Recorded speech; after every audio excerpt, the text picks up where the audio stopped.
আসসালামু আলাইকুম। সর্বশেষ বাংলা সংবাদে আপনাদের স্বাগত। শুরুতেই সংবাদ শিরোনাম। সরকার আওয়ামী লীগকে নিষিদ্ধ না করে বিএনপির ওপর দায় চাপাচ্ছে, যা বলছেন রাশেদ প্রধান। গণহত্যাকারী ও সন্ত্রাসীদের বিএনপিতে ঠাঁই নাই, মির্জা ফখরুল। আলীগের সঙ্গে নির্বাচনে ব্যর্থতার স্বীকার করে দুঃখ প্রকাশ মাহিবী চৌধুরীর। নির্বাচন অতি সত্বর হওয়া দরকার, সংস্কার হবে সংসদে আলোচনার ভিত্তিতে আমির খসরু। সরকার আওয়ামী লীগকে নিষিদ্ধ না করে বিএনপির ওপর দায় চাপাচ্ছে, যা বলছেন রাশেদ প্রধান।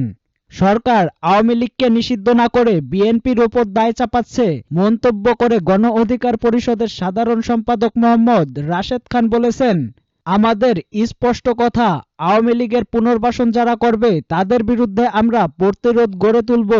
রাশেদ খান আরো বলেন, রাজনৈতিক দলগুলোর প্রত্যাশা ছিল অন্তর্বর্তী সরকার একটি রোডম্যাপ প্রকাশ করবে, কিন্তু এখনো পর্যন্ত সরকার দলগুলোকে ধোঁয়াশার মধ্যে রাখায় সন্দেহ সংশয় তৈরি হয়েছে।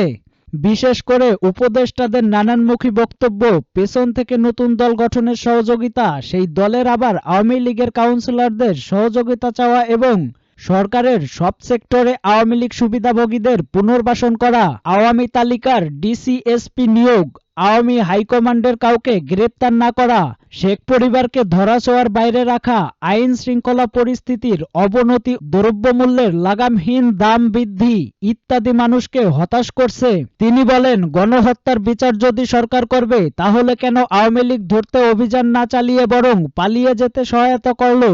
ওবায়দুল কাদের কিভাবে পালালো তার কোনো তদন্ত হবে? আপনি এদিকে তাদের ধরবেন না, আবার গণহত্যার বিচারের গান শোনাবেন। এভাবে রাষ্ট্র সংস্কার হয় না। সাহস থাকলে আগে আওয়ামী লীগকে ধরুন, তাদের নিষিদ্ধ করুন, কিন্তু আপনারা সেসব না করে রাষ্ট্রীয় পৃষ্ঠপোষকতায় দল গঠনেই বেশি সময় দিচ্ছেন। এখনো কেন শহীদদের তালিকা হলো না? পরিবারগুলো ক্ষতিপূরণ পেল না? আহতরা কেন সুচিকিৎসা ও ক্ষতিপূরণ পেল না? আপনারা আসলে কি করতে চাচ্ছেন ক্লিয়ার করুন। গণহত্যাকারী ও সন্ত্রাসীদের বিএনপিতে ঠাঁই নাই, মির্জা ফখরুল। গণহত্যার সঙ্গে জড়িতদের বিএনপিতে ঠাঁই হবে না বলে মন্তব্য করেছেন বিএনপির মহাসচিব মির্জা ফখরুল ইসলাম আলমগীর। মঙ্গলবার সকালে ঠাকুরগাঁও প্রেস ক্লাব মাঠে শীতার্তদের মাঝে শীতবস্ত্র বিতরণ শেষে সাংবাদিকদের প্রশ্নের জবাবে এসব কথা বলেন তিনি। সারা দেশে বিভিন্ন জেলায় আওয়ামী লীগের নেতাদের বিএনপিতে যোগদানের বিষয়ে মির্জা ফখরুল ইসলাম আলমগীর বলেছেন, এটা আমার জানা নাই, তবে আমাদের চেয়ারম্যান সাহেবের নির্দেশ দেওয়া আছে, যারা সন্ত্রাসী, যারা গণহত্যার সঙ্গে দুর্নীতির সঙ্গে জড়িত ছিল তাদের কাউকে বিএনপিতে নেওয়া হবে না। শীতার্তদের কষ্ট নিয়ে মির্জা ফখরুল বলেন, আমরা আশা করেছিলাম সরকার শীতার্তদের পাশে দাঁড়াবেন, অথচ আমাদের নজরে তা আসেনি। তাই আমরা আমাদের দলের পক্ষ থেকে শীতার্তদের পাশে দাঁড়িয়েছি। দলটির মহাসচিব আরো বলেন, দেশে দুর্নীতি ও ফ্যাসিবাদ থেকে উত্তরণের জন্য গণতন্ত্র প্রতিষ্ঠা করতে হবে, জনগণের শাসন নিশ্চিত করতে হবে, জনগণের যে নির্বাচিত পার্লামেন্ট, সে পার্লামেন্ট দিয়েই দেশ পরিচালিত করতে হবে। আলীগের সঙ্গে নির্বাচনে ব্যর্থতার স্বীকার করে দুঃখ প্রকাশ মাহিবী চৌধুরীর। বিকল্পধারার মুখপাত্র ও প্রেসিডিয়াম সদস্য মাহিবী চৌধুরী বলেছেন, 2018 সালে আওয়ামী লীগের নেতৃত্বে মহাজোটের সঙ্গে বিকল্পধারার নির্বাচনে যাওয়ার সিদ্ধান্ত ভুল ছিল। এই রাজনৈতিক পদক্ষেপ নেওয়ার কারণে এবং বিকল্পধারার ভাবমূর্তির উপর নেতিবাচক প্রভাব পড়েছে। মাহিবী চৌধুরী বলেন, আওয়ামী লীগের সঙ্গে নির্বাচনে যাওয়ার সিদ্ধান্ত নেওয়া হয়েছিল বিকল্পধারা এবং যুক্ত ফ্রন্টের শরিক দলের মতামতের ভিত্তিতে।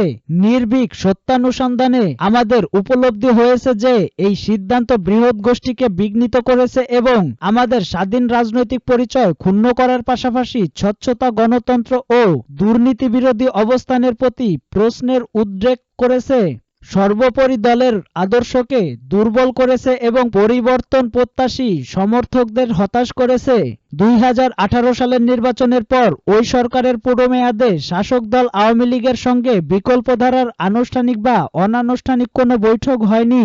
সরকারি বা প্রধানমন্ত্রীর কোনো অনুষ্ঠানে বিকল্পধারার কেন্দ্রীয় নেতাদের উপস্থিতিও ছিল না। তথাপি সরকার বিরোধী দৃঢ় অবস্থানে না যেতে পারার ব্যর্থতাটা আমরা স্বীকার করে নিচ্ছি এবং আন্তরিক দুঃখ প্রকাশ করছি। সংবাদ সম্মেলনে মাহি বি চৌধুরী বলেন, কোনো চাপ বা ষড়যন্ত্রের কাছে পরাজিত বা নতি স্বীকার করে এই সরকারের ব্যর্থ হওয়ার কোনো সুযোগ নেই। ছাত্র জনতার পবিত্র রক্তের বিনিময়ে গঠিত এই সরকার ব্যর্থ হলে আমরা ইতিহাসের কাছে চিরস্থায়ীভাবে দায়বদ্ধ থাকব এবং বাংলাদেশ আরও দীর্ঘ সময়ের জন্য অন্ধকারে পথ হারাবে।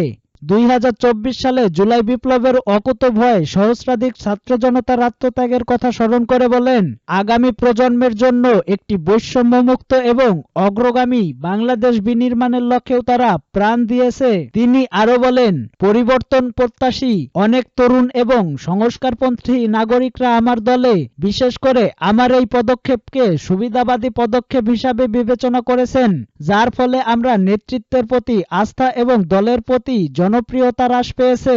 এই ভুল সিদ্ধান্ত গ্রহণের দায় দলের মুখপাত্র হিসাবে আমি স্বীকার করে নিচ্ছি।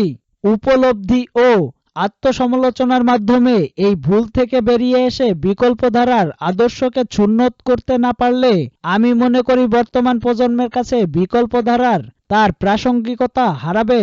নির্বাচন অতি সত্বর হওয়া দরকার, সংস্কার হবে সংসদে আলোচনার ভিত্তিতে। আমির খসরু। আগামী জাতীয় সংসদ নির্বাচন অতি সত্বর হওয়া দরকার বলে মন্তব্য করেন বিএনপির স্থায়ী কমিটির সদস্য আমির খসরু মাহমুদ চৌধুরী। তিনি বলেছেন, সংস্কার করতে হবে সংসদে, জনগণের নির্বাচিত সংসদে আলোচনার ভিত্তিতে সেই সংস্কার হবে। গতকাল মঙ্গলবার বিকালে গুলশানের কার্যালয়ের গণ অধিকার পরিষদের সঙ্গে ৩১ দফার রাষ্ট্র কাঠামো সংস্কার প্রস্তাব, আগামী নির্বাচন সহ দেশের সামগ্রিক পরিস্থিতি নিয়ে মতবিনিময় শেষে আমির খসরু মাহমুদ চৌধুরী সাংবাদিকদের একথা বলেন। সংস্কার করতে হবে সংসদে এ মন্তব্য করে আমির খসরু বলেন, আমাদের যে ৩১ দফা আছে এর বাইরেও অন্য দলের নির্বাচিত অনির্বাচিত যেসব সংস্কার প্রস্তাব আসবে সেগুলো আমরা সংসদে পেশ করব, সংসদে আলোচনা করব।